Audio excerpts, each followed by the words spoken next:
Bem-vindos ao 45 Graus. Neste episódio estou à conversa com Carlos Coelho, uma das grandes referências portuguesas no domínio da construção e da gestão de marcas. Este é um episódio com uma história algo atribulada por trás, como explico no início da conversa, com uma primeira gravação misteriosamente desaparecida, o que levou a que tivéssemos tido que gravar uma segunda conversa. Um grande obrigado ao Carlos, desde já, por ter aceitado segunda dose à conversa comigo. Felizmente, esta versão saiu ainda melhor do que a primeira. Carlos Coelho é um convidado desafiante, pois tem uma abordagem algo diferente do estilo mais analítico e conceptual que é típico da maioria das conversas que tenho gravado. O Carlos é sobretudo um intuitivo, alguém que tem uma sensibilidade grande simultaneamente para o valor emocional das marcas e para o lado mais prático do negócio. Foi por isso, para mim, um desafio interessante discutir estes temas com um convidado deste tipo, e julgo que os insights para que o Carlos chama a atenção têm muito valor para ajudar a perceber problemas que têm inevitavelmente causas demasiado intrincadas na nossa cultura para se poderem compreender exclusivamente pela via da análise económica. Disso é exemplo a projeção das marcas portuguesas nos mercados internacionais. Espero que gostem deste episódio. Carlos, bem-vindo ao podcast, segunda vez. É a segunda vez. Vou aproveitar segunda vez. Exato, para fazer pedir desculpas agora público, porque tivemos um problema com a primeira gravação, que aliás ainda não consegui despistar completamente, mas que significa que ficou inválido, portanto estamos a repetir a gravação. Embora, eu acho que quando a pessoa está a falar de gestão e pensando como um gestor, devemos ver o copo meio cheio. Claro, sim, temos aqui uma oportunidade de falar com mais atualidade. E portanto é uma oportunidade para falar de temas que não falámos antes. Claro. E para falar de alguns temas que falámos antes e que me ficaram na memória, e a memória normalmente é um bom crivo para isto. Sim, a memória, sim, não é? sim. Havia um escritor que eu já não me lembro, mas que lhe aconteceu, escreveu um livro e o livro perdeu o livro inteiro. E teve que o escrever outra vez. E escreveu com base na memória. E o livro teve muito sucesso. Estou a falar de um escritor muito famoso. Essa história foi então ele utiliza essa técnica, que é uma técnica muito corajosa, que ele escreve um livro e mandou fora. Apaga tudo e depois volta a escrever, porque é o sentido de ficar com a essência da coisa. Só aquilo que ficou na memória é que tem valor, tudo o resto. Essa história é inacreditável. E portanto podemos usar essa técnica aqui. Exato. Que é, digamos, só o que ficou na sua memória. Parece-me bem, até por mais ou menos me liba. Exatamente, ele libou aqui desta questão. Essa tem muita piada, por acaso. Realmente é preciso de uma coragem incrível. Mas é uma boa técnica de síntese. É, sim, do ponto de vista do trabalho criativo, que tem muito mais preocupação com a eficácia do que com a eficiência, não é? Quer dizer, interessa o produto mais do que o tempo. Sim, a capacidade de síntese, que a pessoa procura da raiz da coisa, do que está, do fundamento, da essência. Essa é uma boa maneira. Exato, ok. Então, nesse espírito, eu gostava desta vez vou começar pela marca Portugal, certo. Que é quase um desígnio do Carlos nos últimos anos, e acho que particularmente nestes últimos, e ainda por cima é um tema ultra interessante porque de facto a marca Portugal tem tido felizmente um crescimento grande nos últimos anos, nos últimos 2 anos, o que nós sabemos, intuímos que está relacionado, há de estar em parte relacionado com a crise e com as oportunidades que acabam por advir da crise e também com a diminuição do custo face a outros destinos alternativos europeus, por exemplo, do ponto de vista do turista. A minha intuição é que também tem que ver alguma coisa com o facto de, com a massificação do turismo, depois haver um descascar de várias camadas, que começa com os destinos com França, Itália e Espanha, e depois dentro de Espanha, por exemplo, Barcelona, depois Praga, Croácia, esse tipo de destinos, e Portugal acabou por, finalmente, já devia ter do nosso ponto de vista acontecido antes, mas acabou por finalmente ser aproveitado. Depois também tem que ver com uma tendência quer dizer, com problemas que houve até no norte da África, que canalizou algum turismo para cá, mas há um lado disto, eu acho que o Carlos partilha desta visão, há um lado disto que é estrutural, não é um lado disto que está aqui para estar. E o que eu penso sempre em relação a isto acho que é interessante, alguém que gera marcas e está habituado a pensar marcas, como é que se gera a marca de um país? É possível geri-la como uma marca de uma empresa diretamente? Ou seja, é possível influenciar diretamente a marca de um país? Ou, como alguns governos têm tentado fazer, e nós não sabemos até quanto é que há uma casualidade aí, ou o efeito é tão indireto que estamos quase reféns da sorte, não é? Quase do que possa vir a acontecer. Pois, eu acho que aquilo que me atrai, é engraçado, aquilo que me tem atraído, uma das coisas que me tem atraído do ponto de vista técnico, a análise da gestão de uma marca de um país face a uma marca comercial é precisamente isso. Ou seja, uma marca comercial tem normalmente um dono, o que significa que é possível ser alterado em função dos consumidores, dos interesses, enfim. é, digamos, um ser que é manipulável. A marca de um país é um mistério. Não é influenciável. Não é criado em certo sentido. Não é influenciável dessa forma. Eu diria que todos os Estados que o tentaram fazer deram-se mal. E todos os que se acha que tiveram sucesso a fazer não foram os Estados. Exato. Isto para dar exemplos, a Inglaterra sempre que criou comissões, aliás, há uma coisa engraçada, há uns anos, já há alguns largos anos, criou-se uma coisa que era a Cool Britain, para promover a Inglaterra, como é óbvio, foi imediatamente banida, porque a Inglaterra não tem nada de cool. Não, portanto, o nome não tem eles próprios, era uma coisa que estava desalinhadíssima com a sua identidade, e portanto era uma aspiração que não correspondia à realidade. Por outro lado, fala-se muito de Espanha, que Espanha trabalha muito bem a sua marca. O trabalho da marca de Espanha não é na sua grande maioria feita pelo Estado, mas sim por entidades que são privadas, que naturalmente algumas com algum dinheiro público, que se juntaram e que criaram esse conceito de marca Espanha, e nesse sentido têm-no feito melhor do que outros países. Aquilo que é uma marca de um país, no entanto, é o aglomerado da sua história, da sua cultura, da sua geografia. E isso são coisas concretas, não é? Sim, claro. Portanto, no caso de Portugal, desde 1141 ou 143 ou 1100 e qual é que é a data que foi aceite pelo Papa? Da bula papal, depois da bula papal, enfim, também. uns anos mais tarde, enfim. Qualquer que sejam essas datas, estamos a falar de entre 800 e 900 anos de marca. Há muito tempo, em qualquer caso. Exatamente, estamos a falar de 800 ou 900 anos de marca, o que nos permite ser uma das marcas país mais antigas do mundo, e que esse tempo, essa experiência nos dá uma vantagem muito grande. Agora, pronto, e como é que nós traduzimos isso?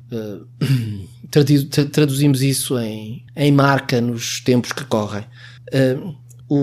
A história, o tempo, é um valor fundamental numa marca. É uma marca que nasce hoje, é jovem, ainda é frágil, claro. Tem que inventar uma história para que possa ter um mínimo de caminho para fazer, e só daqui a 10 anos é que vai ter 10, etc. Há alguma coisa que passou os últimos séculos, e no caso de Portugal, com as mesmas fronteiras, com a mesma língua, com princípios basilares da mesma identidade, tem um passado imenso para dar ao seu presente e para dar ao seu futuro. E é nesse berço de nacionalidade, nesse conceito que nós sentimos e conseguimos explicar uns melhor que outros, que se faz esta marca que o mundo voltou a ouvir falar. Dizia que também resulta de crises e de crises nossas e crises dos outros e de se calhar excessos em alguns sítios. Resulta disso tudo como há 500 anos resultou, com características parecidas, não em termos de turismo, mas em termos de crise económica, em termos de questões religiosas, onde para Lisboa convergiu o conhecimento da época. E daqui se fez o nosso Cape Canaveral, daqui partiram os foguetões da época, que eram as naus e as caravelas, e que descobrimos 2/3 do mundo, e que depois o dividimos enfim, de uma forma muito, que os dias de hoje, muito estranha, mas o dividimos ao meio com Espanha, e que fizemos com que o português fosse a primeira língua franca, porque éramos nós os comerciantes entre os 3 continentes, a Índia, a África e a América, e que usávamos a moeda que era creio eu, o Dom Manuel, e que levámos especiarias de uns continentes para os outros. E deixámos uma marca em todos esses sítios. E deixámos muitas marcas em todos esses sítios, e chegamos a este século com problemas existenciais de identidade como se nunca tivéssemos tido. Essa parte é estranhíssima. É como é que com tanta história... Mas acha que há problemas de identidade em que sentido? Acho que há imensos problemas de identidade. Aliás, há 2 semanas, olha a vantagem de estarmos a falar agora e não antes, há 2 ou 3 semanas que se discute em Lisboa finalmente o Museu dos Descobrimentos, porque tão polémico Museu dos Descobrimentos. Sim, porque é muito difícil explicar a alguém que nos visita que não existe um sítio onde se possa conhecer a história dos nossos descobrimentos. E então a dúvida, creio que a grande polémica é, não se pode chamar Museu dos Descobrimentos, porque nós não descobrimos nada. Deverá o museu chamar-se o Museu, a Viagem. Como se isso tivesse interesse, como se fosse, quer dizer, como é que eu vou explicar a um estrangeiro que o museu é a viagem, não é? São os descobrimentos. É claro que nós não descobrimos os sítios já existiam. É claro que nós descobrimos o caminho marítimo para esses sítios. Descobrimos aquilo que ligava esses sítios com outros sítios. Descobrimos uma série de coisas. Desculpe interromper, mas independentemente disso, aquele nome é uma marca. Sim, aquele nome, além desses... Seja em português, seja em inglês. Exatamente, são os descobridores, são os navegadores, é assim que se chama. E, portanto, vêm ao de cima os fantasmas, de que não descobrimos nada, que somos os arrogantes. Não descobrimos o quê? Descobrimos, sim senhor, descobrimos uma série de coisas. Não provavelmente os sítios, porque eles já existiam, já lá estavam, já tinham alguns, já tinham as suas gentes, e que nós mexinizámos como nenhum outros. Mas este exemplo serve para explicar que temos muitos fantasmas, temos muita vergonha, não é vergonha, temos vergonha de tirar partido do passado, que é uma coisa estranhíssima. Não pode ser, o passado já passou, muito bem, então vamos, no meu ponto de vista, enquanto não formos um país rico, temos que tirar partido do passado. Nessa altura, se formos muito ricos, então eventualmente já podemos começar a esbanjar aquilo que o passado nos deu. Eu acho que nós temos, a minha visão em relação a isso é que nós temos algum azar geográfico nesse sentido, porque nós estamos colados à Espanha, por sua vez colada à França, e o nosso grande aliado histórico é a Inglaterra. Ou seja, nós sempre nos comparamos com países maiores. A Inglaterra, por acaso, nem é particularmente maior em termos de massa, mas é de dimensão, mas sempre foi maior em termos económicos, pelo menos desde nos últimos séculos. O que levou a que nós achássemos, nós vemos sempre como pequenos, por exemplo, e não somos um país particularmente pequeno, a nível europeu. Claro, há essa questão de nos podemos comparar aos maiores e de termos aqui uma situação geográfica que nos amedronta. Mas eu vejo também do outro lado, que é que raio, nós temos somos a terra da luz, não é? Não, mas isso é verdade. Somos claramente um dos sítios do mundo mais privilegiados que nos permitiu fazer esta ligação, fazer este tridente intercontinental. Sim. Porque na verdade Portugal, com os Açores e com a Madeira, é o país que faz esta ligação entre a Europa, entre a Europa, a América e a África. E essa posição geográfica, que já no passado foi vital, se pensarmos em termos de geopolítica, voltará a ser vital. Normalmente a posição muito desvalorizada pelos interesses europeus, que não terão grande interesse em que um país mais fraco como Portugal possa mais fraco economicamente, possa ter essa posição. Mas o que é certo é que nós somos os universalistas, nós somos aqueles que temos isso, temos esse aspecto no sangue, e assim se vê. Porquê que Lisboa, porquê que Portugal está a receber tantos turistas, tantos jovens que vêm para cá estudar, tantas pessoas? Porquê? Porque nós fazemos isso naturalmente. No outro dia estava a ouvir um programa, por acaso acho que o Carlos ia gostar de ouvir, que era um podcast da BBC, eu depois envio-lhe, até põe no podcast, sobre os chamados digital nomads, que são pessoas que trabalham remotamente, e o primeiro local que eles apanhavam era Portugal. Como é óbvio. E porquê? E porquê? Vamos pensar. A localização para quem é nómada de Portugal é extraordinária, certo? As condições que encontram em Portugal, do ponto de vista da geografia concreta, porque está em Lisboa e está em praias.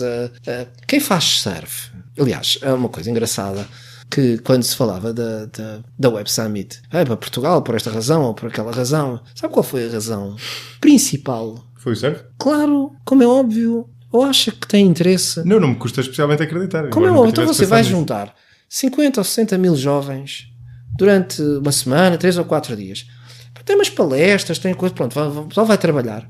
Mas o que é que o pessoal quer ir fazer? Quer ir sair à noite, quer ir para a praia. A maior parte dos coders, são surfistas. A maior parte dos que são coders ou que estão nessa área, mesmo que não sejam surfistas, gostam de sítios que são perto do mar. Então, os dois aspectos mais importantes para a escolha foi claramente a proximidade do mar, foi mais do que isso, em concreto o surf. Aliás, é uma parte da Web Summit que é na Ericeira, com Sim, surf. é uma coisa paralela até, sabe, não é? E depois o preço da cerveja. E portanto são coisas muito, muito básicas, mas que fazem muita diferença, porque depois os outros aspectos que são relevantes nós temos. Ou seja, temos boas estradas, temos boas telecomunicações, somos um povo que recebe bem, mas depois comunicamos facilmente uma série de línguas, mesmo que não saibamos, inventamos, porque sabemos inglês e mais ou menos francês e mais ou menos espanhol e mais ou menos italiano, e se não soubermos, conseguimos comunicar. E depois temos aqueles básicos fundamentais, que é bom tempo e boa comida. O estômago é talvez a nossa especialidade principal e um pouco adiada, ou seja, um pouco retraída. Sim. A Espanha fez esse caminho. A principal base do posicionamento de Espanha foi mesmo o estômago. E a própria Itália, embora obviamente tenha Itália muito só para pelo lá estômago. disso. Eu estive há pouco tempo nada irrelevante. já não me lembro exatamente, filósofo, que falávamos de identidade de países e o que era isto de um país, e ele dizia-me uma coisa, tinha havido uma apresentação anterior de que se falava da questão sempre norte-sul, mesmo nos países, que ainda havia a Alemanha do Norte e a Alemanha do Sul, e que havia a Itália do Norte e a Itália do Sul. Sim, claramente, exatamente. E ele dizia-me, sim, isto é tudo verdade. E a única maneira que nós conseguimos, disto daquilo dos italianos, falam muito alto e falam, é mesmo verdade, aquilo que nos juntou foi a mesa, foi sentarmos e juntarmos a comida, porque de resto nós não temos muitas divergências identitárias noutros aspectos, e é a comida. Itália posicionou-se no mundo pelo estômago, França posicionou-se no mundo pela da alta gastronomia, e Espanha tirou a Itália, ou recompensou França esse estatuto, e Portugal eu acho que é the next big thing on the stomach. E a comida é um fator engraçado, porque é muito, lá está, um bocadinho rejeitado pelos intelectuais, e no entanto tem uma série de coisas interessantes, não só pela comida em si, não é? Porque a maior parte das pessoas gostam de comer e não é vergonha nenhuma, mas também porque tem uma ligação grande à cultura e tem uma ligação grande à história. Mas pensar está a colocar as coisas assim, mesmo que não gostem de comer, têm que comer 3 vezes por dia, essa é que é a questão. Claro, mas podem não ser apreciadores, mas tem esse lado. E Espanha, o Carlos falava de Espanha é um fenómeno interessante, porque a outra vez que me lembro de ter olhado para esses números, Espanha e França são os 2 países mais visitados em termos turísticos. Creio que Espanha é mais do que Espanha, eu já vi Espanha à frente, houve alguns em que vi França à frente, e bem à frente de Itália, o que é curioso, não é? Se pensar em Itália, que tem tantas cidades históricas. Sim. É evidente que estes números misturam-se com praia, neve mas e é outras coisas, mas ainda assim. que também se esclareça, quando estou a falar de comida, não estou a falar em restaurantes caros nem em restaurantes Michelin, estou a falar de comida. Claro, sim, na cozinha. Estou a falar daquilo que está acessível a património culinário, em certo sentido. E portanto, e nós temos essa questão. Mais uma vez voltamos à história, à cultura. Nós trouxemos os condimentos de vários sítios. Nós temos pelo país um receituário que foi adormecido como muitas outras coisas. Aliás, é estranhíssimo pensar que hoje entramos num restaurante e os condimentos que temos é sal e pimenta. E depois eventualmente há ali mais qualquer coisinha, e agora passou, pronto, já veio o azeite que começámos a voltar a ter orgulho, mas é estranho quando nós temos centenas de especiarias que trouxemos e que ajudámos a colocar em vários sítios do mundo, e portanto temos na nossa história paladares e uma densidade que podemos colocar no estômago que muitos outros países não podem. Portanto, não estou a fechar no estômago, estou a consolidar no estômago, porque é alguma coisa muito importante e muito diversa das outras opções que os nómadas têm, que é comer comida mais ou menos indiferenciada, chamada de fast food, uma coisa com um palato muito homogéneo. Exato. Que se pode comer em qualquer sítio do mundo. E isso não tem menos, acho eu, que tem menos interesse, e que faz com que nós que somos menos grandes do tamanho, possamos ser bastante maiores noutras coisas. A questão passa por, está a haver um shift e agora tentando, por exemplo, ligar aqui a minha questão profissional com as questões do país. Durante muito tempo pediram-me para eu não pôr Portugal nas marcas. E assim, pá, essa marca é para exportar, pá, mas isso do país não ajuda nada. E portanto não vamos misturar, pá, aqui o nosso interesse, até que até gosto muito de Portugal, mas pá, não dá. Isso sempre me revoltou. Sempre fiquei revoltado, porque compreendia, não é? Se tiver uma marca, se eu tenho um país, se vai desvalorizar a marca, não posso estar a desvalorizar a marca. E portanto, muitas vezes faziam-se marcas italianizadas ou afrancesadas, ou o que seja, para quê? Para conseguir que essa marca pudesse ir buscar noutra origem o valor que não tinha nesta origem. Mas sempre disse, não, mas há aqui uma pescadinha de rabo na boca. Exatamente. Que é uma coisa bem portuguesa, que é enquanto o país precisa das marcas e as marcas precisam do país. E portanto, se as melhores marcas portuguesas puderem se afirmar como Made in Portugal, Born in Portugal, Design in Portugal, o que seja, vão acrescentando valor ao país, que por sua vez lhe permite ir acrescentar valor a outras marcas, etc, etc.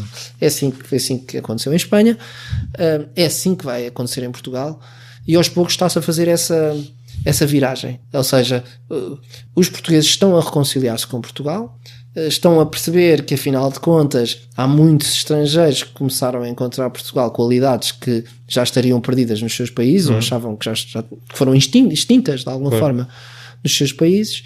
As marcas começam aos poucos a ostentar o Made in Portugal, o Born in Portugal, o Portugal enquanto fator de orgulho e nacionalidade, e isso aos poucos fará com que a marca de Portugal tenha mais valor concreto. Hoje tem muito valor para o turismo. No fundo, a marca Portugal tem valor essencialmente para dois aspectos. Para o turismo, o que se tem visto, portanto, é claro, e digamos, o nosso charme atlântico está cada dia melhor. E depois tem valor para uma indústria que ainda é feita à mão, ou seja, nos têxteis, no calçado. Acha-se que em Portugal se produz bem e se continua a fazer. E rejuvenesceu com esta segunda parte também, não é? Ou seja, se pensarmos estes dois aspectos, nomeadamente o segundo, não são extraordinários. Porque no fundo são o primeiro é mais sólido no que diz respeito ao turismo, porque não é deslocalizável. Ou seja, se esta praia é extraordinária, eu não posso comprar esta praia e levar esta praia para outro lado, claro, e descontinuar esta praia. O mais idiosincrático de todos nesse sentido. E portanto não tem como. Depende da forma como é que eu desenvolvo o turismo, para perceber se depois essas receitas ficam, qual é a parte dessas receitas que ficam em Portugal ou não. Em relação ao segundo, nós estamos a conseguir qualificar muito a indústria, muitíssimo. Aliás, é uma das áreas talvez mais surpreendentes que pode acontecer em Portugal e mais escondidas, porque são deslocalizadas, não estão nos centros, estão fora, não são fenómenos urbanos, e estamos a fazer isso bastante bem. Talvez ainda com uma escala, não com a escala suficiente para ter impacto no país, mas estamos a fazer bem. O que nós estamos a continuar a fazer mal são as marcas.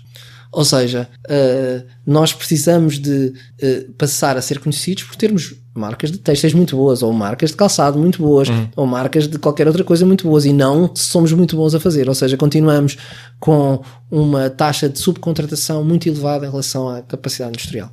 Ou seja, imagina, eu tenho 100% de indústrias, eu coloco 90% ou 95% como subcontratação e 5% para a marca. O que é alguma coisa que nos pode custar muito caro. Claro.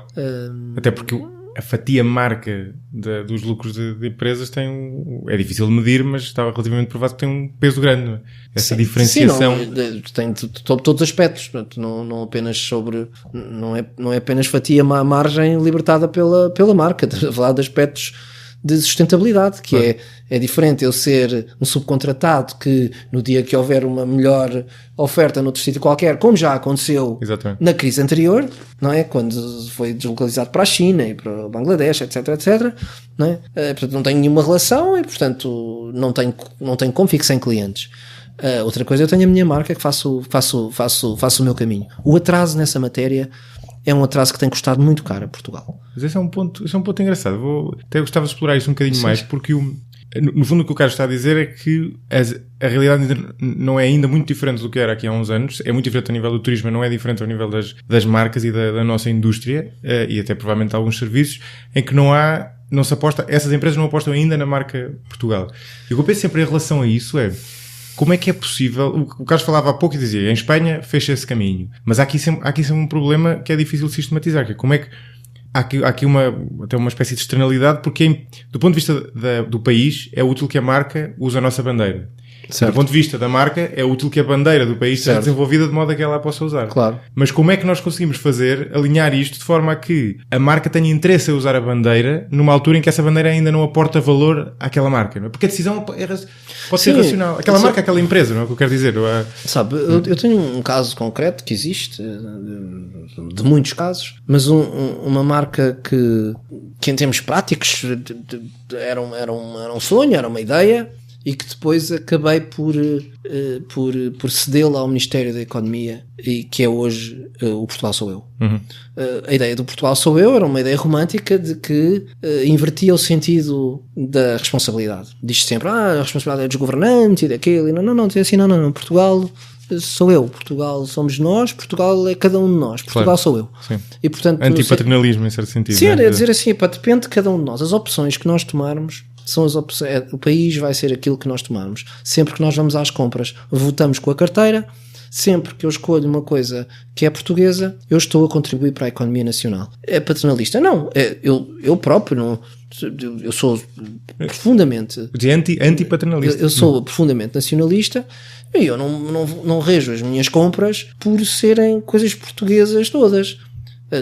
Ninguém consegue fazer isso. Não é razoável. Agora, eu tenho uma preocupação maior de procurar... fico com um orgulho enorme se houver alguma coisa que é feita em Portugal que é extraordinária, onde eu tenho uma melhor compra do que se estiver a comprar nos produtos alimentares.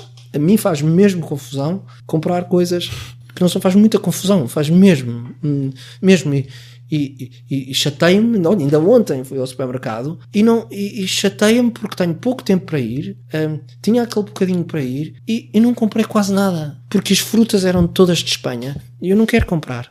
Não tenho nada contra a Espanha, mas não percebo porque é que não posso comprar. Não percebo, eu quero comprar coisas que estejam mais próximas de mim, porque viajaram menos e porque eu acho que são melhores. Porque à partida, se forem cultivadas em características idênticas, eu consigo ter um sabor melhor se ela for mais próxima do que viajar 1000 km ou 2000, ou então faz muita confusão comprar bananas da Colômbia e comer peixe fresco. Tem que crescer longe, não é? Não podem crescer aqui. Crescem nos podem crescer na Madeira, não é? Diga. Estou a dizer, as bananas... São da Madeira? Sim, mas é o mais próximo. Certo, está bem. Mas, Canárias. Certo, mas são mais próximas, não é? E portanto... Esta questão do Portugal Sou Eu, isto veio a propósito de como é que nós conseguimos inverter um pouco as coisas. Essa marca, porque é uma marca de certificação de produtos portugueses e que existe, tem como propósito precisamente ajudar a fazer esse caminho, que é juntar os produtores portugueses, produtos portugueses, entenda-se aqui o conceito que é um produto português, é um produto com mais de 50% de incorporação portuguesa. Este conceito é difícil, não é? Porque eu posso ter um produto que é estrangeiro e tem mais incorporação portuguesa, certo? Temos sempre o caso dos cafés. Claro. O Café Delta é uma marca extraordinária, portuguesíssima, importantíssima para a economia portuguesa. Não há café em Portugal, claro. Mas o que é certo é que a transformação que se faz do café, a importância que tem na economia, o número de pessoas que emprega, a relação que a marca tem com a sociedade, permite-lhe dizer que é uma marca criada em Portugal, permite-lhe dizer que é aceite por nós todos, não é? Agora, talvez não aceitemos isso da Coca-Cola, não é mais difícil, embora a Coca-Cola também possa ser produzida em Portugal uma parte, mas é claramente um produto que nasceu, é um produto orgulhosamente americano e está tudo certo, nada contra um ou a favor do outro, é só para termos a noção do que é que nós temos em termos de marcas portuguesas ou não. Eu estou a dar aqui um exemplo da Delta que até pode ser menos mais polémica, até porque usa a sua matéria-prima fundamental, é uma matéria-prima que não cresce em Portugal, mas para vermos o que é este conceito de marca, que não é apenas produto, não é apenas matéria matéria-prima.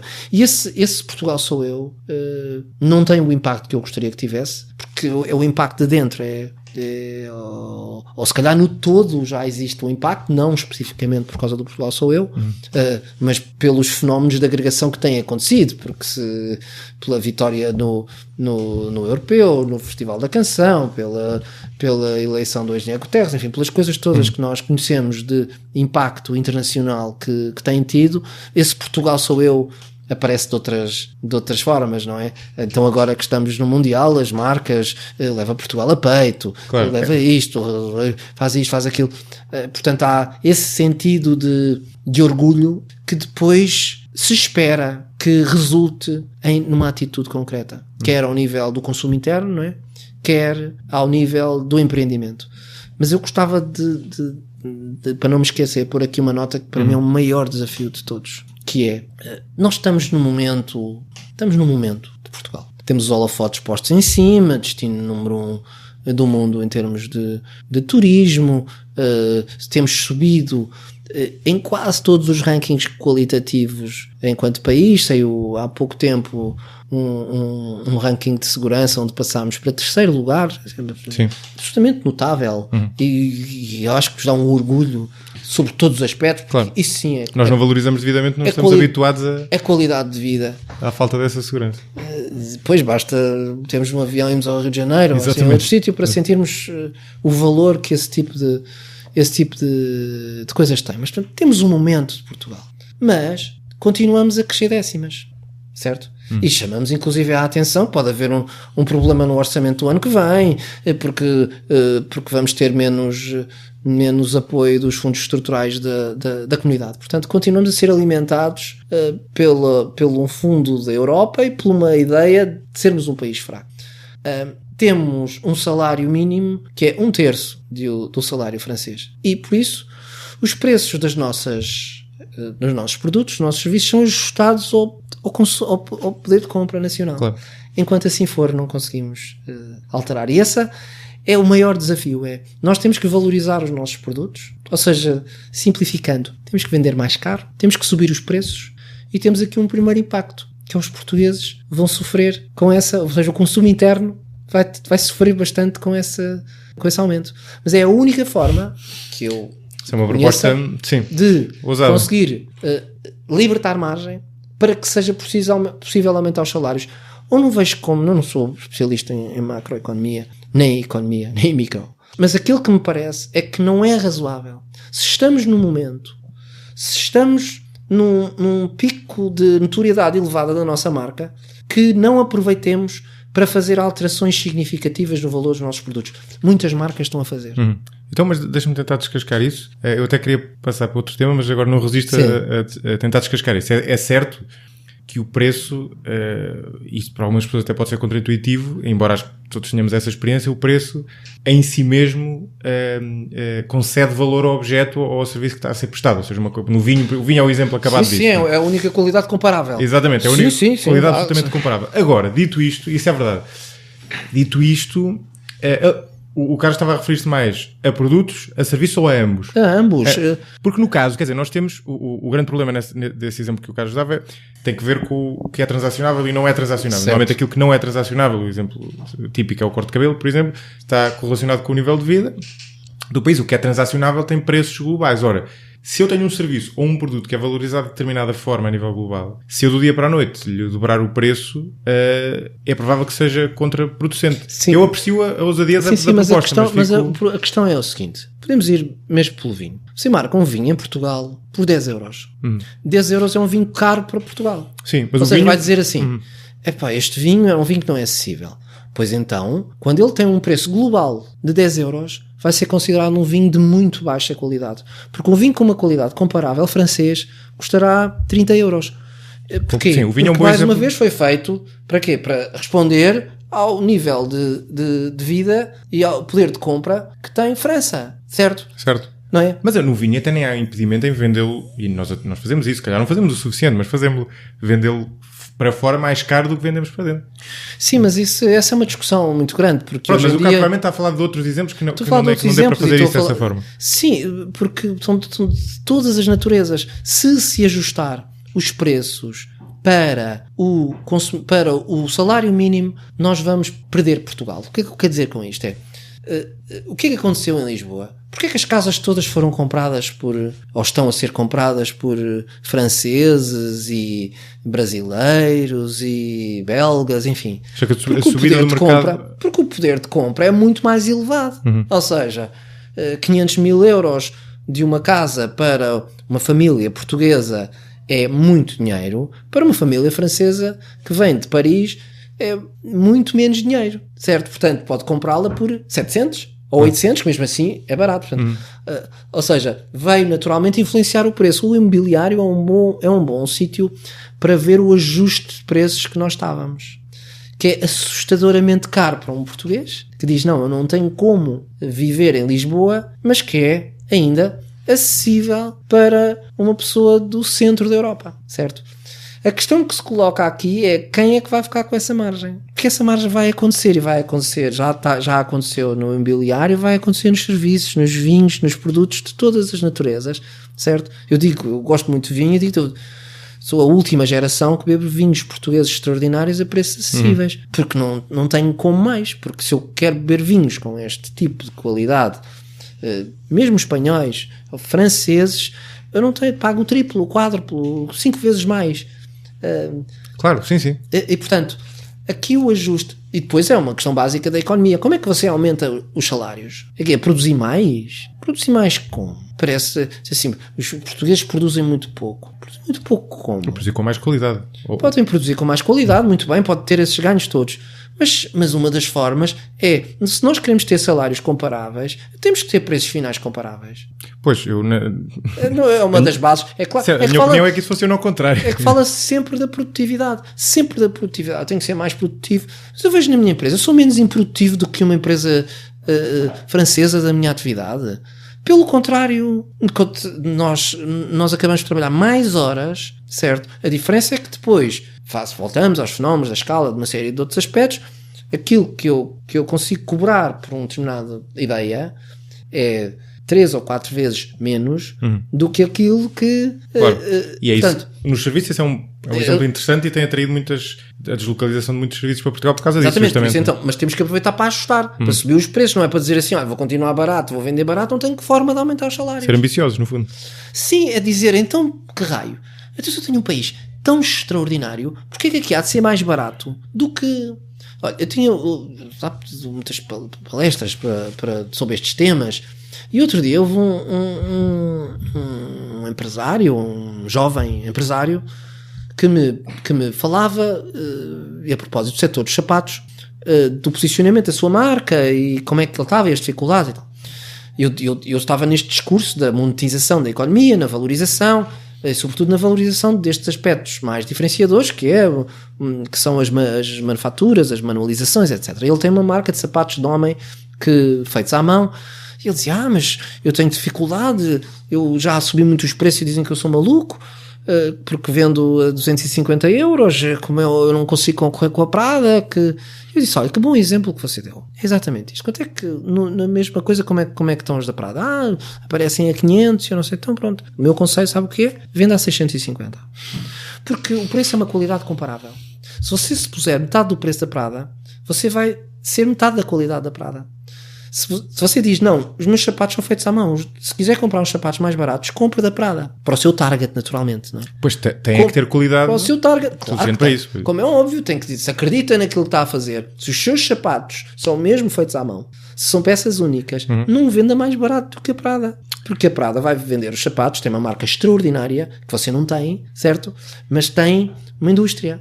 E, portanto, se eu tiver possibilidade, certo? Eu vou querer ter uns sapatos únicos, já nem vou querer ter uns sapatos da Prada. Claro. E portanto é preciso entender Eu concordo, sim. É preciso entender, é difícil fazer isto, não é? Não, eu não acho que seja aquilo em que eu tendo a não concordar, é achar que isso é aplicável a tudo. Lá está, porque isso só funciona se Se o consumidor... Não é tudo, mas é na qualidade que possa ser comparada, naquilo que sou melhor. Por exemplo, veja-se a luta, e é um exemplo que pronto, está afastado de todos nós, enfim, mas a luta do Cristiano Ronaldo para melhorar o salário é razoável, é mais do que razoável. Não entendo sequer como é que é possível que o Real Madrid ache possível. Então, assim, eu sou o melhor do mundo, vendo como o melhor do mundo, vocês vendem-me como o melhor do mundo, todas as receitas que vêm são do melhor do mundo, e o meu salário é mais baixo que o do Messi e que o do Neymar. Não pode ser, está errado. Portanto, ele está a lutar pelo fundo, pelo ajuste do salário. Agora, eu estou a referir o preço tem que ajustar à realidade, seja melhor, pior. Posso dizer, olha, eu quero me posicionar a metade da Prada. Pronto, é 250. Isto só para usar o mesmo exemplo. Está certo, não tem mal. Agora, não pode ser a dizer assim, o rendimento médio de uma família portuguesa são 1.000 euros, os sapatos quanto é que têm que custar? 58 euros. Percebe? 58 euros. Faço os sapatos, então qual é o salário das senhoras que estão a fazer os sapatos? São extraordinárias todas, ganham 600 euros. E não passamos daqui. É ao contrário. Se eu vou ver que agora que se vendem muitos sapatos, vende-se assim. Imagino que quando se venderem menos, percebe? Sim, Portanto, sim. Mas eu acho isso é interessante desse ponto de vista. E agora o Carlos estava a contar isso, eu estava-me a lembrar de uma história que li no livro Salvo Erro do Cialdini, que é um tipo que tem um livro sobre persuasão. E a história deliciosa é exatamente isso. Aliás, tem uma boa história para acrescentar a esse arsenal de persuasão em relação a isto. Que era uma dona de uma loja, alguns nos Estados Unidos, que tinha uma loja com um jarrão, porque ela não conseguia vender. Não conseguia vender a porcaria do jarrão, tinha lá imenso tempo e não conseguia. E está a apanhar um voo e manda uma mensagem à gerente da loja, vamos supor, ou uma empregada da loja, a dizer, olha, põe aquilo à venda a metade do preço. E houve qualquer coisa e ela enganou-se a escrever, já não sei exatamente qual era a explicação fazia sentido, agora também interessa pouco, mas a senhora que leu aquilo do outro lado leu aquilo como o contrário, como dobra o preço, aumenta o preço ao dobro. E assim fez. Quando a dona da loja regressa, o jarrão que estava por vender há anos tinha-se vendido. Porque de repente, no conjunto do resto das coisas da loja, tinha salientado como sendo melhor. Lá está, porque no meio de quem entra numa loja de antiguidades, o grosso das pessoas não percebe assim tanto antiguidades. E ver uma peça que tem um preço bastante maior que o dos outros, sinaliza que aquela peça é menor. Há uma falsidade estranha que põe em causa as convicções profundas das coisas. Que é, a qualidade intrínseca das coisas vale, na melhor das hipóteses, metade ou menos do preço final que se paga por uma coisa. O que faz com que, seja, na teoria, nós deveríamos investir a energia e o dinheiro desta forma mais ou menos equitativa, entre ter um produto com uma qualidade intrínseca determinada e conseguir que a qualidade percepcionada fosse a outra metade do preço. Eu conto esta infelicidade vezes sem fim, talvez tenha-se vindo a melhorar este rácio, mas o meu rácio podia ser bastante mais exagerado, portanto nem sequer está melhor do que este, que é a questão do azeite. Nós achamos que o azeite português é extraordinário e todos os dias se melhora a qualidade do azeite, mas o mundo não acha. E como é que se faz então o comércio do azeite? Parece uma brincadeira, que é os traders internacionais vêm a Portugal comprar azeite a granel para colocar no mercado internacional com rótulos italianos. Pensei que fosse espanhol, por acaso. Não, são italianos. Porque estamos aqui a falar de quê? Do litro de azeite português com rótulo português valer 2 euros, um litro de azeite português com rótulo espanhol valer 4 euros, ou um litro de azeite português com um rótulo italiano valer 8 euros. Neste caso, mais de metade, sendo o produto o mesmo. Aliás, é um dos casos de fraude, enfim, o que se quiser chamar, porque de facto esse é um assunto que se devia legislar melhor. A Itália exporta muito mais azeite do que produz, portanto não, é uma coisa é um milagre, é um milagre. Portanto porque o importa de Espanha e de Portugal e eventualmente da Grécia, etc. Importa de onde tem uma qualidade boa ou razoável que lhe permita pôr rótulos italianos e ter uma margem muito grande. O que é que então porque é que uma economia falha? Precisamente porque tem vergonha, não incorporou esta questão da necessidade de que vender é tão importante quanto fazer. E quando nós olhamos para as nossas empresas, nós vemos mais uma vez uma enorme desproporção dos recursos que são alocados para fazer as coisas do que os recursos alocados para vender essas coisas. Vemos muitas vezes a venda como um assunto delicado, vemos a marcação do preço como um assunto, enfim, temos uma visão muito ainda muito antiquada, mas isso é engraçado, fechada sobre... Deixa-me pegar aí porque eu queria exatamente falar sobre isso, porque as marcas têm essencialmente duas vantagens para as empresas. Uma é essa que o Carlos falou, que é o facto de somar à qualidade real a qualidade percebida, que consegue aumentar a margem daquela marca. E depois tem outra, que o Carlos falou há pouco, que é o facto de conseguir assegurar, ou pelo menos contribuir para que essa margem persista ao longo do tempo. Pois, não é? Sim. Portanto, isso são pelo menos duas grandes vantagens. Duas, qual é o principal erro das empresas portuguesas? Ou porque é que as empresas portuguesas, o que é que está por trás desse desconforto com a gestão das marcas? Essa concentração na primeira variável. Eu acho que há uma certa sociedade, eu acho que são ainda retratos de um certo elitismo da sociedade. Uma espécie de sobranceria em relação a esse lado mais... Há não mais de um mês no Douro fui confrontado com uma pequena conversa que me deu luz num assunto que nunca tinha pensado. Os produtores de vinho do Douro nunca venderam vinho. Iam deixá-lo a Gaia, onde empresas inglesas que se instalaram, criaram as suas marcas e o vendiam. Exatamente. E, portanto, o trabalho de um responsabilidade, portanto, aquilo que a Quinta do Douro assumia era ainda uma lógica feudal, e onde ia entregar o seu vinho a alguém que ia fazer o trabalho sujo de o vender. Porque tudo o resto era tirar da natureza, enfim, não tinha, digamos, o comércio, o comércio em Portugal, estranhamente, foi na altura dos descobrimentos precisamente aceite como socialmente válido, porque até então não era, o comerciante era o mais baixo. Claro, exatamente. Temos que ver, e isto parece uma brincadeira ou não, mas roubar era a forma digna de viver, portanto, digamos, era dado uma terra para explorar alguém que lá estivesse e, portanto, para tirar dos outros. Enfim, não sei se tem vindo a recuperar um bocadinho essa coisa, mas comerciar era E o meio lícito para os Estados, na Idade Média, o meio lícito de obtenção de riqueza para os Estados era a guerra. Era a guerra, não era o comércio. Sim, não era o comércio. Portanto, o comércio não, mas foi institucionalizado. Mas parece que há aqui uma herança que ainda pesa, de que ser comerciante, ser vendedor, ser do marketing é uma coisa que é desprestigiante. Eu já tive pessoas, pais, que diziam: Carlos, gostava de falar consigo, veja lá, se calhar você pode me dar uma ajuda, porque a minha filha ou o meu filho decidiu ir para marketing. Mas então, e qual é que é a questão? Porque, enfim, eu gostava que fosse gestor ou advogado ou médico, enfim, aquelas coisas ainda, isso passa-se agora, não estamos a falar de há 50 anos. Claro. E, portanto, vender, promover é ainda hoje considerada uma coisa menor, que é supérflua. Sim. Que é... Sim, é isso, é mais por aí. Que é supérfluo, que é motivo de graça, que é uma profissão ligeira.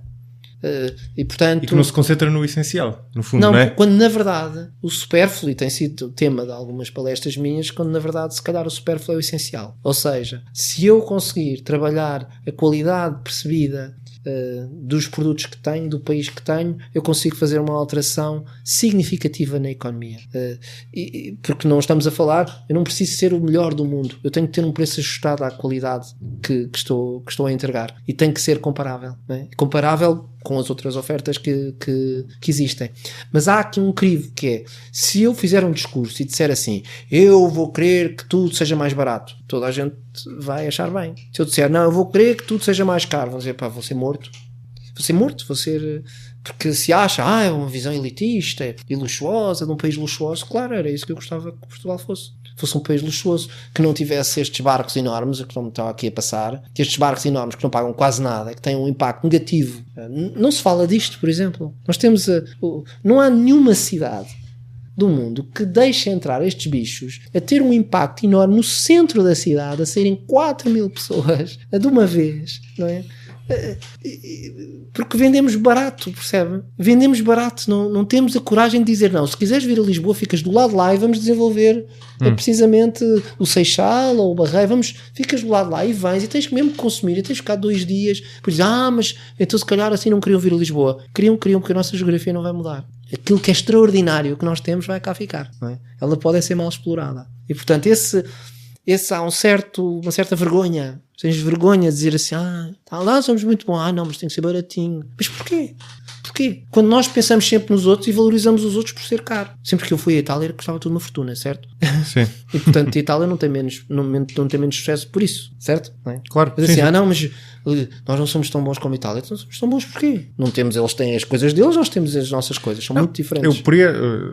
Acho que há uma maneira de quadrar esse círculo sem ter que escolher um em detrimento do outro. Sim, eu estava aqui numa comparação que não é comparável. A assunção de que a nossa qualidade ainda não é igual em algumas coisas não implica não investir, não investir nisso e ao mesmo tempo não estar a investir na marca e na questão da qualidade percebida. Não tem que ser igual em tudo. Há casos que são claros, se eu tiver o melhor vinho do mundo ele tem que ser o mais caro do mundo, não tem sentido. Não é? Se eu sou o melhor jogador de futebol do mundo, eu tenho que ter o salário mais elevado, porque não tem nexo. Porque é que eu hei de... Portanto, estamos a falar, mas todos os outros produtos estão nas outras faixas. Eu acho, o que me parece que existe por trás disso, e isto entrou naquilo que o Carlos falava há pouco, de onde nós começámos a conversa e da marca Portugal versus a marca Espanha. E o Carlos falou do facto de em Espanha ter havido, no fundo, um movimento por parte dos privados, e eu sou sensível a isso porque acho que muitas vezes nós chutamos para o Estado aquilo que na prática faz sentido ser os privados a fazê-lo, mas esse movimento da parte dos privados não se pode esperar que venha, que tenha geração espontânea ou que venha da parte de uma pessoa. O empenho do Carlos na marca Portugal é meritório, mas a pessoa não pode esperar que por geração espontânea apareçam mais pessoas que tomaram isso agora como desígnio. E qual é a sua intuição em relação à maneira de... Por exemplo, uma coisa que nós tradicionalmente temos muito pouco é o envolvimento dos privados no mecenato, por exemplo. O envolvimento associativo é complicado. Depois acho que se criou uma barreira muito difícil. Quando nós analisamos o caso das marcas públicas noutros países, vemos sempre que elas acabam por resultar de instituições, de organizações público-privadas, porque é mesmo isso que se trata uma marca pública. É de interesses públicos e de interesses privados. Cá, enfim, como se fizer uma série de asneiras, esse nome nem ninguém quer falar do assunto. Existem em Portugal agregados de empresas que aos poucos têm feito esse trabalho, por setores, por fileiras, enfim, por uma série de razões. Não existe, creio eu, ainda nenhum com alguma dimensão, porque se nós pensarmos, os sapatos juntaram-se e a sua associação trabalha muito bem. A Urivesaria fez o mesmo. Eu depois tenho as associações como a AIP, a AEP, a CAP, enfim, uma série de associações que fazem o seu trabalho. E depois há grupos empresariais que encontraram formas de se juntar e de fazer o seu trabalho. Mas ainda com interesses particulares entendíveis, mas que se sobrepõem a uma causa maior ou não se consideram com mandatos de ter uma causa nacional. Mas acho que o caminho, e vamos ver em Espanha. Espanha não tem uma indústria têxtil. Têxtil tem uma indústria de moda, certo? Sim. Com marcas que lideram. O grupo Inditex, que se inventou. Não tem 300 anos, certo? Inventou uma marca e inventou outra, várias, e inventou outra, e inventou outra, e inventou outra, certo? Inventou marcas, não inventou fábricas, não inventou maneiras de fazer as coisas.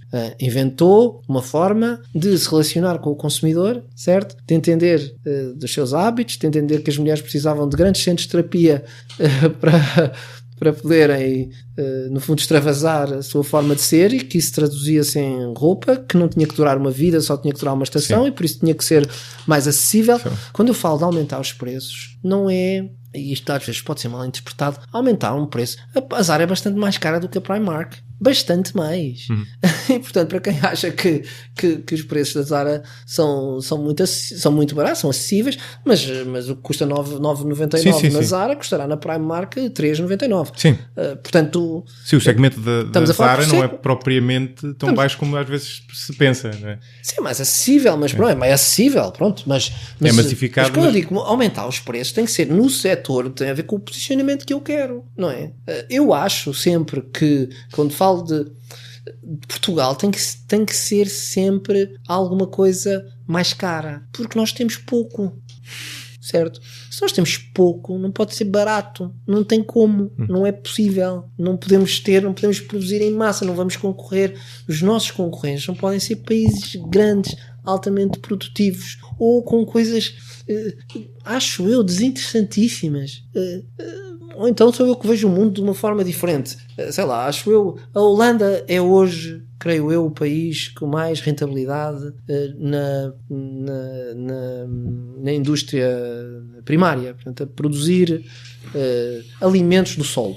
E é um dos países mais pequenos. Então produz de grande intensidade, verticalidade, etc. Com as coisas mais sofisticadas que possa imaginar. Eu não vejo esse caminho para Portugal. Eu acho que, simplificando, um tomate feito nessas circunstâncias tem um determinado sabor. E o da Holanda, na minha opinião, tende a ser mais barato, porque se produz muito. Um tomate tirado de um solo com menos produtividade, certo? Com um sabor da terra mais sério, terá que custar 3 vezes mais, ou 4 vezes mais. Nós vivemos assustados com esta forma. Porque o sonho de toda a gente é produzir mais barato do que alguém. É sempre produzir mais barato.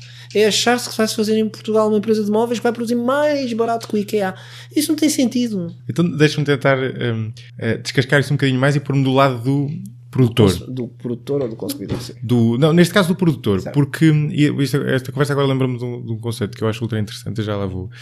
O produtor, no fundo, imaginando-me como, por exemplo, um produtor de vinho. Eu tenho um determinado vinho e nós sabemos que o mercado de vinho em Portugal está muito fragmentado, muito pulverizado, embora haja alguns grandes produtores. Certo, mas são muitos. Eu decido, estou a ouvir este podcast, certo, este episódio, e decido seguir o conselho do Carlos. O que provavelmente vai acontecer é que os meus concorrentes não farão o mesmo e, portanto, no mercado internacional, entretanto, o intermediário vai comprar um vinho de outros produtores portugueses e não de mim. Ou seja, o que era preciso haver aqui era uma ação concertada.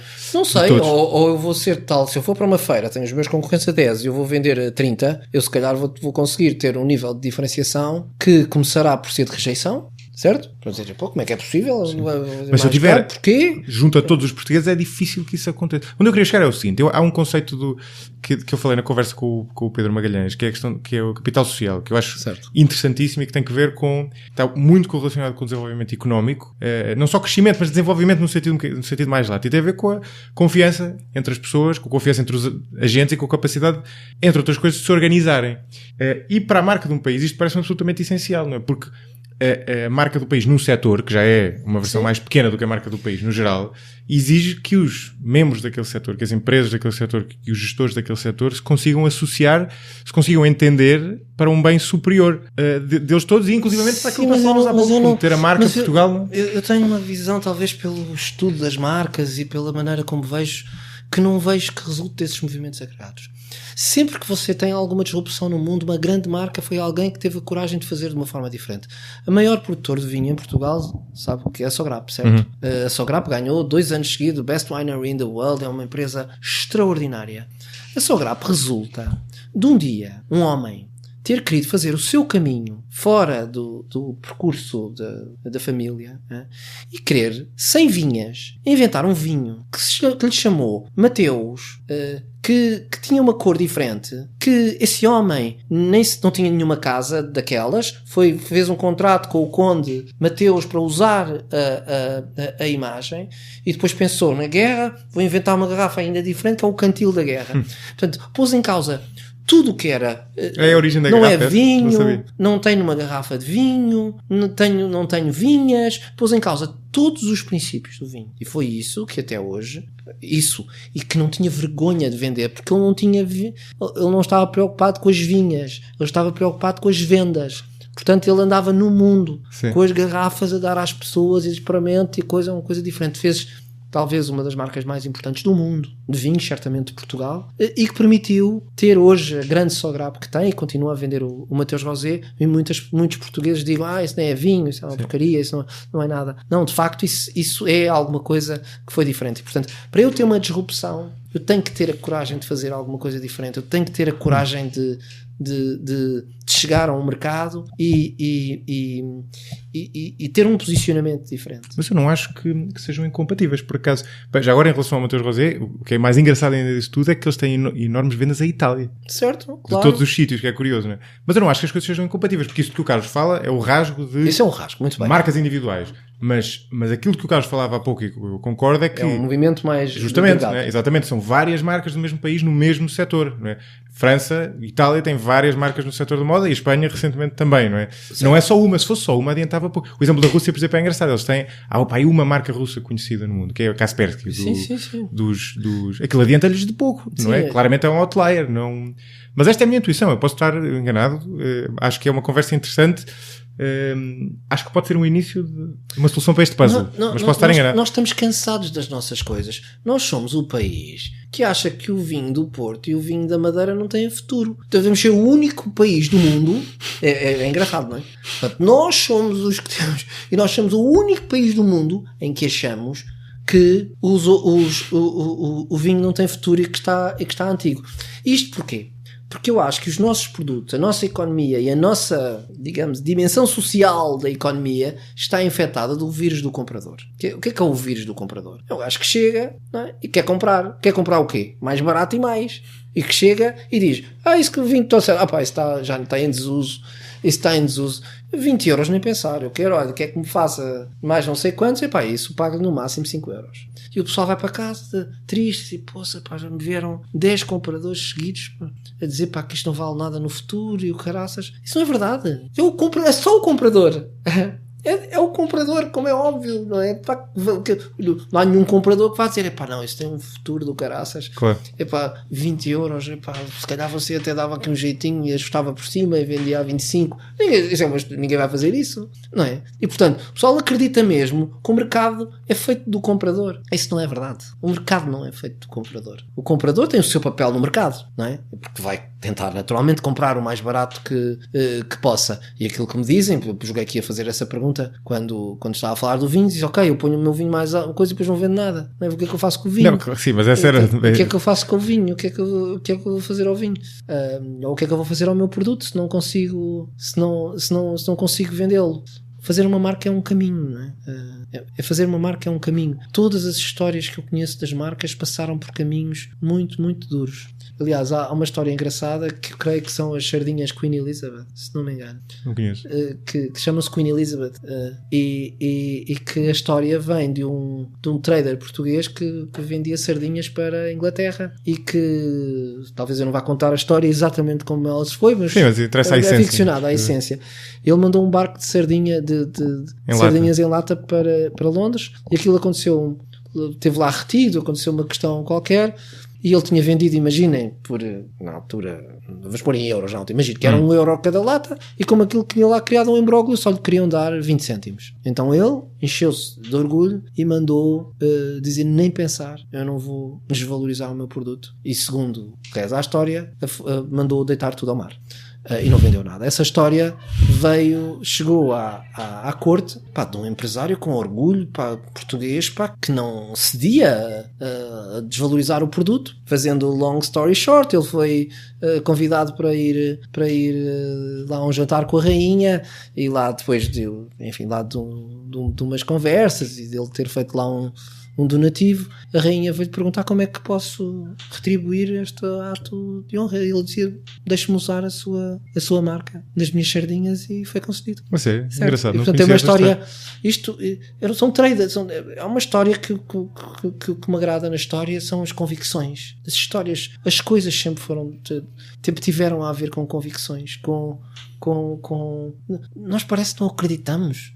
Eu ouço muito aquilo que eu acho é que parece que muitos portugueses acham que a economia, muitos portugueses mais até urbanos, acham que a economia é uma coisa linear, que se faz de acordo com um determinado manual.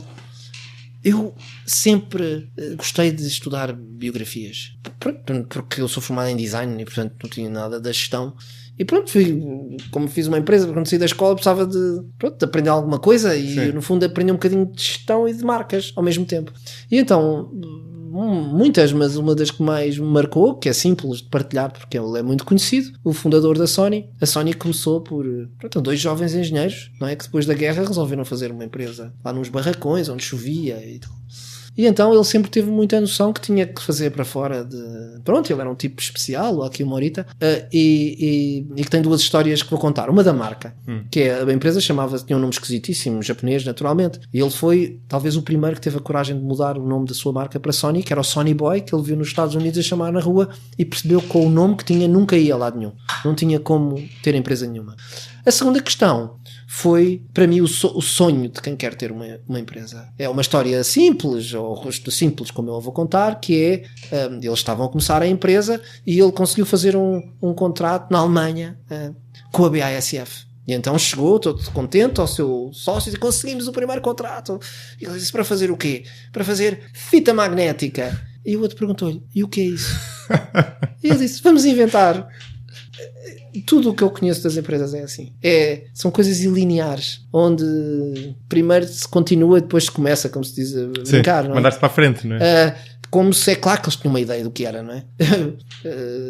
Aí é mais é uma frase muito coisa, mas a minha professora de yoga dizia engraçado, e é uma frase muito comum no yoga, que é fake it until you make it.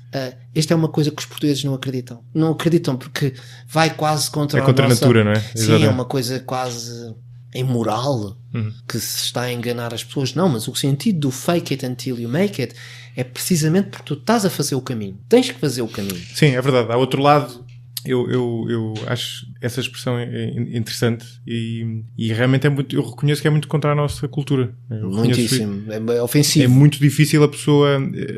Eu sinto isso naquilo que eu faço, quer dizer, e quase, por exemplo, este podcast tem um lado disso, não é? Que é de lançar e depois ir aprendendo durante o caminho. Certo, claro. Não é? Há um lado da pessoa se lançar e depois de repente dizer, bom, agora tenho mesmo que fazer isso, não é? Aquilo que acontece na faculdade com os exames, sendo que aí não somos nós que escolhemos. Mas não existe outra forma. O resto é tudo muito linear, não vai lá. Havia uma TED Talk com um título engraçado que era, pegava nisso e ia mais longe e dizia fake it until you become it. Certo. Que é ainda levar isso um bocadinho mais... Tenho que fazer o caminho, porque eu tenho que incorporar essa intenção. E tenho que fazer. E há muito... voltando a... mas isto cá não é suficientemente bom. Eu fui para não sei para onde e eles são todos melhores do que eu. Como? Melhores como? São empresas extraordinárias, mas já as viu. Já viu por dentro. Já viu como são. Se calhar não são assim tão extraordinárias. Eu acho que o perigo dessas coisas depois há muitos charlatães que depois vendem isso como uma espécie de pensamento mágico. E o português acho que rejeita isso. Mas a verdade... Mas temos o oposto, não é? É porque isso só é visto como charlatanismo. Claro, mas há aí uma essência. De facto, há aí uma essência.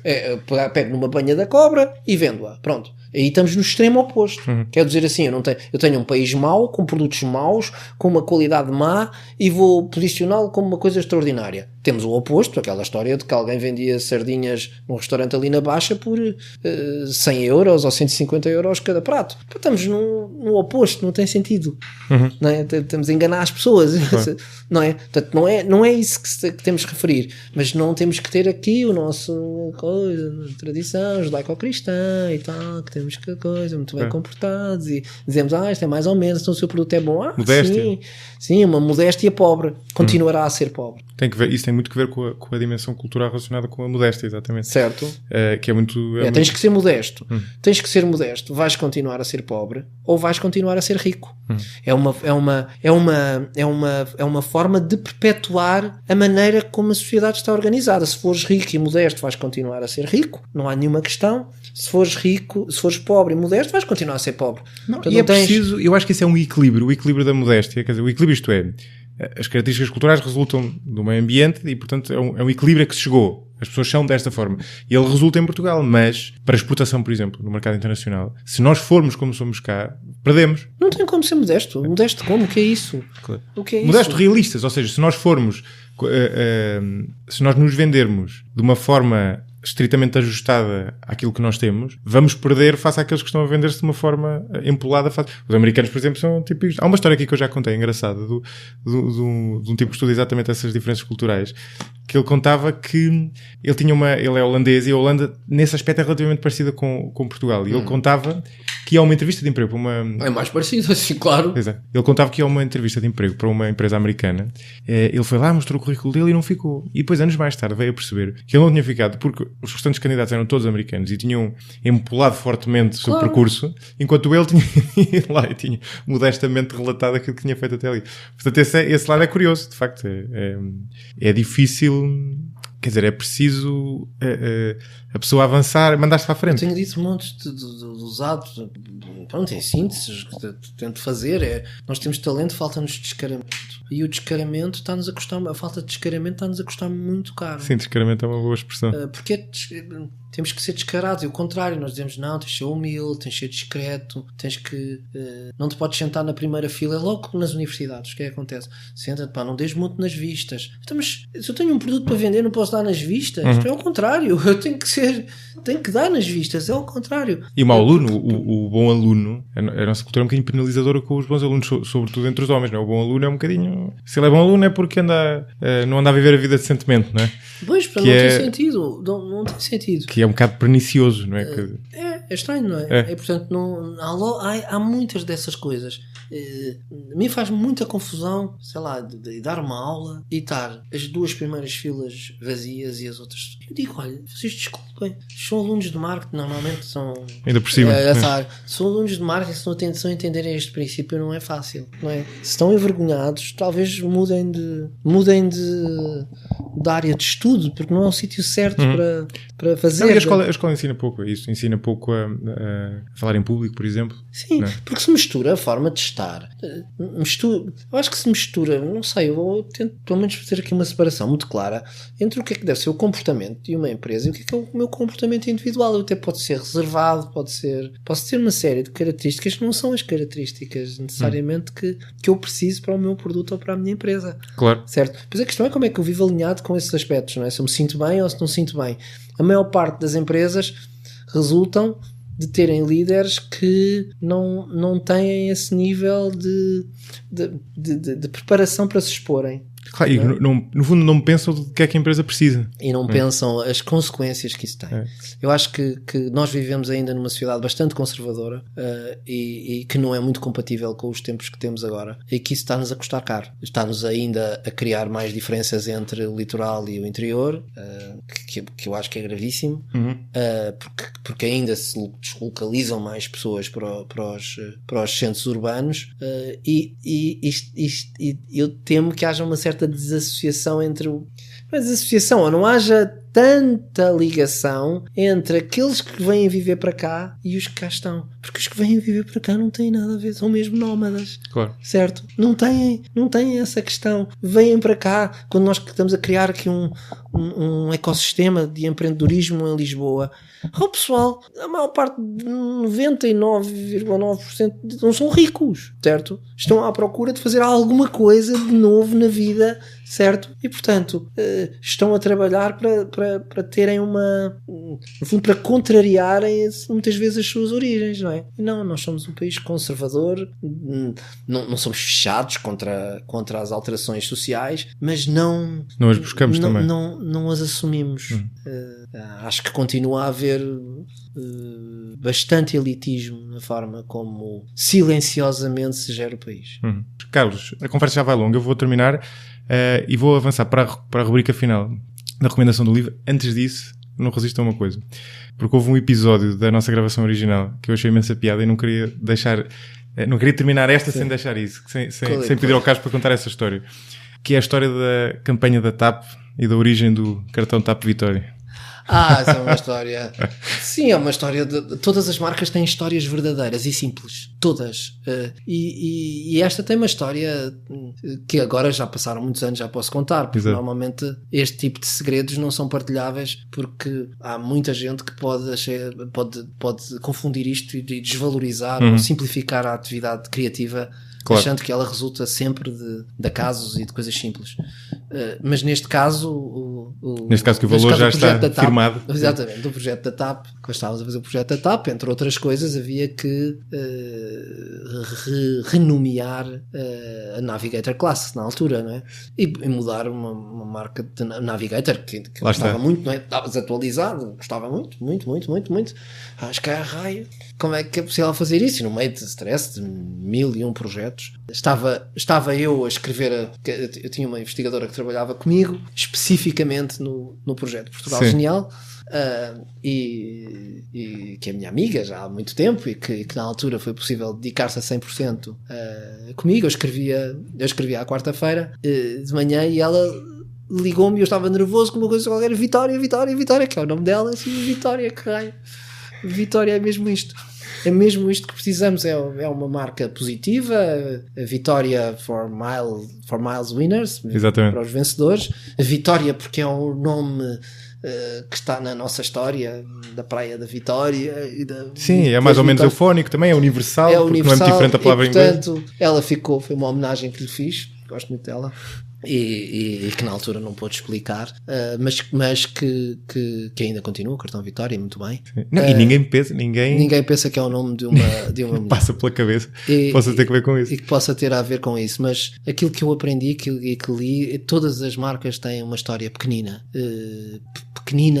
sei lá, eu vou aproveitar só para claro, contar outra história. Não temos tempo de contar. Esta então está no domínio da imaterialidade mesmo, que foi uma marca que criei a meias com o meu sócio Paulo e ainda hoje nós não sabemos quem é que a criou, porque chegámos os dois com a mesma marca num domingo de manhã.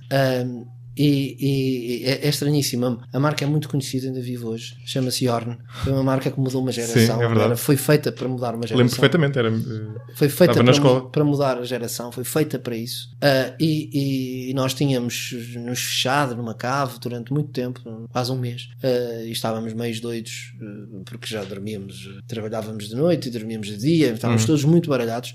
E era um domingo e eu chego. Ainda hoje não consigo, nem ele, porque chegámos à mesma marca por vias diferentes. Não sei se fui eu que cheguei a Yorn logo, ou se foi ele que... Porque Yorn era Young Original Network. Se foi eu que cheguei a Young Original Network e depois ele foi ao Yorn, mas ao mesmo tempo. Não foi um brainstorm. Epifania conjunta. Foi uma epifania conjunta, claramente. E sentimos logo que estava certo, que estava lá, que era aquilo. Aquele som muito estranho que hoje já é familiar, na altura era assim uma coisa de Yorn, como é que é possível? Vamos lançar uma marca chamada Yorn, que não tem sentido. Parece um espasmo. Não, assim, uma coisa estranha que nem sequer vai passar na sala de reuniões, muito menos no mercado. E portanto... portanto todas as marcas têm uma história, têm uma historinha, têm uma história normalmente de um caminho longo para se chegar, de aprofundamento de alguma coisa, mas depois tem ali um gancho que se foi buscar a algum lado. Neste caso já passaram, não sei, 15 anos e ficámos com a dúvida se foi ele ou se fui eu que fiz. Acho que pouco importa as marcas têm qual de nós é que fez, que é certo é que ela teve bastante sucesso. As marcas têm esse lado engraçado, não é? Que muitas vezes para quem está de fora isso não é perceptível. Coisas muito simples, como por exemplo a tagline, não é? Aquela espécie de slogan, mas mais curto das marcas, tem muitas vezes horas e horas e horas para chegar a uma versão que de alguma forma é a versão certa, e muitas vezes provavelmente não se prova como sendo certa, mas noutros casos a pessoa acha que foi na mousse e aquilo demorou muito tempo a chegar a uma coisa relativamente simples. O que está à frente do nosso nariz normalmente demora muito tempo a ver. Sim, exatamente. O que é sempre um exercício para quem trabalha nisto todos os dias. Doloroso, imagino. É sempre também uma coisa estranha, porque se sabe que está ali à frente, mas não se consegue ver. Claro. Deve haver mecanismos também, imagino eu, para tentar despertar. Aqui, Yorn, por exemplo, é um nome... Eu lembro de ser miúdo, andava na escola quando... Não sei que idade é que teria, mas para aí 13 anos, arrisco, ou 14, quando aquilo apareceu, e o nome não foi relevante para o sucesso que aquilo teve na altura. Não foi nada irrelevante. Era um nome muito diferente. Sim, não foi nada irrelevante. Era de facto necessário ter alguma coisa muito diferente que fosse capaz de mexer com uma geração. É muito engraçado, porque na altura o tagline era a tua rede é o teu poder, que é hoje, que é hoje o tagline da Vodafone Internacional. É? O Power to You. Curioso. Pois, exatamente. Power to You. E é muito engraçado que só não tem graça num aspecto que ainda outro dia dizia o presidente da Vodafone, e tenho não é? Tenho muita pena, fomos muito imprudentes em não ter protegido e não ter impedido Exato. que fosse usado. Exatamente. Para eles é bom porque ficaram de graça, não é? Claro. De graça no aspecto internacional. Mas era o power to you. Ou seja, na altura fomos muito fundo nesse projeto. Foi um caso que não foi uma brincadeira. A da Vitória também não foi uma brincadeira. Nenhum é uma brincadeira. Eu gostava todo. Há assim um imaginário que parece que é fácil, ou se calhar parece que sou eu que estou a complicar para valorizar, mas não. O trabalho criativo é todo assim. A literatura é. O trabalho assim. criativo é um trabalho que é engraçado, porque visto de fora parece muito glamouroso. Visto de dentro é muita escravatura, muito suave. muito sinuoso, muito. Já tiveste uma ideia brilhante, ótimo, muito bem. Amanhã precisas ter outra. Não, e até porque é. Exatamente. E é binário, não é? Ou seja, enquanto o resto do trabalho tende a ser uma coisa contínua, a pessoa senta-se e aquilo é feito de forma, por exemplo, um trabalho de um programador, por exemplo. E este nem é o melhor exemplo, mas vamos tomá-lo, por exemplo, é um trabalho relativamente contínuo. Senta-se, passado uma hora fez qualquer coisa, passado 2 horas provavelmente fez o dobro. Sim. Pode não ter sido bem o dobro. Sim. O trabalho nesta área é ou fez nada ou fez tudo. Sim, ou teve a ideia brilhante ou não teve nada. Nada que se aproveite. É estranho porque é estranho. Por um lado diz, ok, estas profissões, ser criativo, são aquelas que estão mais defendidas dos robôs, não é? Porque os robôs terão mais dificuldade em replicar precisamente a instabilidade que nós sentimos. Exato. Que é como é que se pega neste assunto. Ok, nós temos por exemplo, eu sou um bocadinho obcecado pelo método de pegar em assuntos e ao longo da carreira fomos desenvolvendo maneiras de abordar os assuntos. Para quê? Para ter um bocadinho mais de segurança na forma como se aborda. Porque é pronto, para ter ali um caminho que se vai fazendo, que eu sei que em determinadas alturas, ou seja, que aumenta o grau de profundidade e aumenta a probabilidade da coisa ser melhor. Mas a coisa ser melhor ou não ser melhor vai depender sempre a grande variável, né? Claro, de alguém, do momento, e por isso acho que esse deveria ser o grande investimento, para ligar só isso antes de irmos que há mais à frente. Esse deveria ser o grande investimento no país, é incentivar a que os jovens, mas não apenas os jovens, façam alguma coisa diferente. Mais uma vez, a sociedade conservadora diz descrição, não dês nas vistas, não arrisques, certo? É basicamente essa é a parte. Isso é válido se fores rico. Isto é tudo bem, certo? Não mexas para não estragar. Agora, numa sociedade onde temos 20% das pessoas pobres, certo? Onde, para além disso, ainda no sábado passado, a Isabel Joné lembrou que o Banco Alimentar leva 400 mil pessoas refeições. É uma loucura. E, portanto, é preciso mesmo mudar, alterar, chegar-se à frente, ter descaramento, ter o descaramento de querermos ser um país rico. Não. Claro. Bom, Carlos, ficávamos aqui horas. Sim. Mas vou avançar para o livro, que imagino que também ensina a pensar diferente. Sim, estou a vê-lo aqui de pernas para o ar. A recomendação do livro é assim um pouco diferente daquilo que é normal. Eu gosto, para quem trabalha com ideias, tem que muscular o seu cérebro a pensar de uma forma diferente. Pensamento lateral. E olha, só antes de dizer isso, há uma coisa que eu fico sempre cheio de medo. Eu não dou aulas em lado nenhum. Dou aula em vários sítios. Provavelmente uma aula, 2 aulas no máximo em várias universidades. Exato. Ou seja, não é uma cadeira completa? Não dou uma cadeira completa. Não tenho essa opção. Prefiro fazer mais aula, conferência. Exato. 2. Sim, agora talvez vai evoluir um pouco mais. Já dei, mas agora não. Então, eu fico sempre nervoso quando me perguntam mas e os livros? E os livros? Que livros? Eu não posso chegar aqui e dar livros destes para achar que eu sou maluco. Mas eu não sei de livros de marketing e das marcas. Não sei assim muitos. Eu digo sempre, desses vocês sabem. É verdade, sabem mais do que eu. Eu não sei. Eu não sei esse tipo de livros. Porquê? Foi um dos clássicos. Porque esses... a grande maioria eu não li, porque eu não conheço mesmo, porque eu achei que essas coisas havia muita gente que ia conhecer isso, que eu precisava de conhecer outras coisas, certo? Coisas muito ao lado, e era um fator de diferenciação, ou seja, eu não vou combater com os gajos que sabem os livros todos do Kotler, e pronto, sei assim os fundamentos básicos e pronto, e chega-me, não é? Vou-me aventurar por outras áreas, e aventuro-me por muitas áreas muito diferentes. Uma delas é a religião. Talvez aquela que me tenha inspirado mais nem sequer tenha sido a religião, tenha sido mais até a mecânica quântica e a física quântica, porque nos leva a olhar para o micromundo, onde a sorte é uma das regras. Sim. Onde o caos e sim, a probabilidade, probabilístico, exatamente. certo? Probabilidade, caos, sorte. Portanto, estamos a falar de coisas que nós entendemos no dia a dia, mas que teoricamente não sabemos gerir. Mas é isso. Portanto, ajudou-me muito na gestão e na inspiração das marcas. Aliás, a marca do Grupo Sonae é inspirada no princípio da mecânica quântica, nos laços dos círculos que se concentram, que se interceptam e que se expandem, enfim. E portanto, é uma marca que até tem uma fisicalidade difícil, que imprime mal, diz-se muito mal daquilo durante não há tanto tempo, que era uma coisa que contrariava quase a física concreta. E que depois não ficava muito bem, mas mais uma vez, para se pôr alguma coisa em causa, é preciso contrariar. E então, a recomendação que gostava de fazer é um livro, mais do que uma religião, uma filosofia. É um livro do sufismo, é um dos escritos mais importantes do sufismo e que se chama a Conferência dos Pássaros. E a Conferência dos Pássaros é basicamente um caminho que os pássaros decidem fazer à procura do seu rei e que passam por 7 vales e que transportam as suas dúvidas todas. Este fica para si. Sim, obrigadíssimo. Transportam todas as suas dúvidas. Esta não costuma acontecer quando peço para recomendar o livro. Normalmente é só a recomendação. Sim. E então, esse é um texto que tem de ser lido com cuidado, não é? Porque no fundo a minha recomendação não é fundamentalista, esse é um texto, claro, com as devidas adaptações, do Islão, etc, portanto não tem essa visão religiosa. Aquilo que me interessa é basicamente o seguinte, e que eu acredito para a vida e acredito para as marcas: o importante é o caminho, não é o ponto de chegada. Esse livro é acerca disso, é o caminho das dúvidas, das incertezas, daquilo que nós vamos falar. Aliás, gostava que lessem o livro, mas o livro tem uma mensagem simples, que é basicamente os pássaros vão à procura do seu rei e o que eles encontram é o grande pássaro, que são eles próprios em conjunto a voar.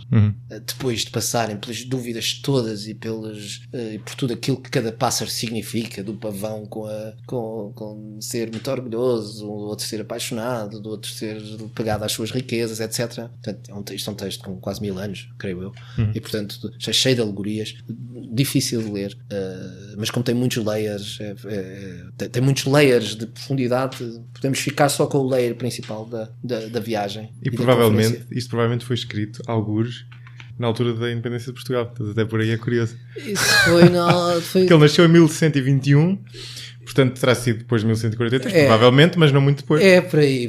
Embora não tinha feito curioso, essa relação. É curioso, é engraçado. Não tinha feito essa relação. Faço a relação aliás, uma marca não é um ponto de chegada, é um caminho. E é o caminho que e a vida não é um ponto de chegada, é um caminho. E aquilo que nós fazemos, as decisões que nós tomamos, as dúvidas que nós temos fazem parte desse caminho. Os vales pelos quais nós passamos fazem parte desse caminho, de uma forma mais íntima ou menos íntima. Esse livro é um livro sobre o aprofundamento de nós próprios. Quanto melhor nos conhecermos, melhor vamos fazer o caminho. Claro. Carlos, obrigadíssimo, foi uma ótima conversa. Mais uma vez. Gostei muito. Esta fica gravada, que eu vejo que isto está tudo a funcionar e acabou por ser interessante, porque conseguimos no fundo ter aqui alguns aspectos da atualidade. Exatamente. Mais atuais do que aqueles que... Claro, exatamente. Não, foi uma ótima conversa e esta questão de Portugal, por exemplo, é ultra interessante. Obrigado, Carlos. Obrigado também.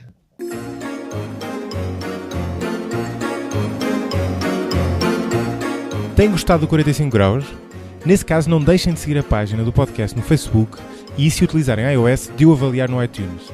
Para além disso, não hesitem em enviar questões ou sugestões de convidados, são sempre bem-vindas e é muito bom saber o que vai na cabeça de quem ouve. Uma última nota para relembrar que podem tornar-se apoiantes deste projeto através do Patreon, no site www.patreon.com/45 graus por extenso. Agradeço desde já aos patronos João Vitor Baltazar, Ana Mateus e Salvador Cunha pelo apoio muito generoso. Até ao próximo episódio.